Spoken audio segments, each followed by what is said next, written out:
11টামান বজাত হৈছে। যোৱাকালি ঘটনা এই বেলেগ মানুহে এটেক কৰিছে। তাৰপিছত আমি কথাটো শুনা পাই ওচৰৰ মানুহ না, ওচৰতে আছিলোঁ চাগে, তাতে গৈছিলোঁ আৰু সেনেকৈ বাচাব যাওঁতে অলপ আঘাতপ্ৰাপ্ত হৈছে। ময়ো মাৰিছে। এনেইতো মই হস্পিটেলত গৈছিলোঁতো, হস্পিটেলত যাওঁতে এই দুটা ইয়াতে গুলি লাগিছে আৰু বৰো লাগিছে এটা। কেইটামান বজাত হ'ব ঘটনাটো?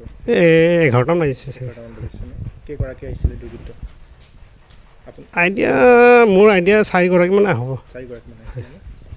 এই দাদাক ঘৰতে গৈ ওলাই আনিছে নে ঘৰতে গৈ মাৰিছে আপোনালোকে গম পায়? তেখেতৰ ঘৰতে। ডকাইতি কেছ হ'ব চাগে। হয়, পইচাটো সেইটোৰ কথা মই নাজানো। মই অকণমান এই মাথাটো অলপ ফুলিছে, তাৰমানে বাগৰা বাগৰি লাগিলোঁ যে মই অলপ ফুলিছে আৰু। চাৰিচকীয়াত আহিছিলে নে বাইকত আহিছিলে? সেইটোতো ক'ব নোৱাৰিম, কিন্তু তাতে মানে হেৰি চিনাক্ত আমি চিনি নাপাওঁ।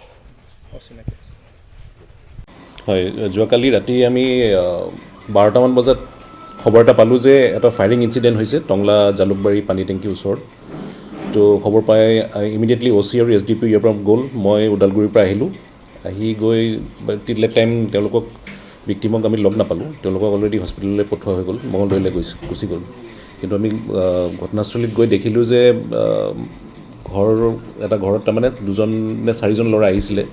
তেওঁক কিবা যোন ভিক্টিম তেওঁৰ লগত কিবা কথা কাটাকাটি হৈছে, কেঁচা পেচাল হৈছে, কিবা তৰ্কাতৰ্কি হৈছে। তাৰপিছত এটা ঘৰ মোচা লাঠি দি তেওঁক পিটি পেলাই আল্টিমেটলি টনাজোৰা হ'ল। টনাজোৰা হোৱাৰ পিছত পলাব লওঁতে ভিক্টিমে তেওঁক যেতিয়া ধৰি ৰাখোঁতে তেওঁ পলাব খোজোঁতে এটা পিষ্টল ওলাই তেওঁক একজাই গুলি মাৰা বুলি গম পাইছোঁ।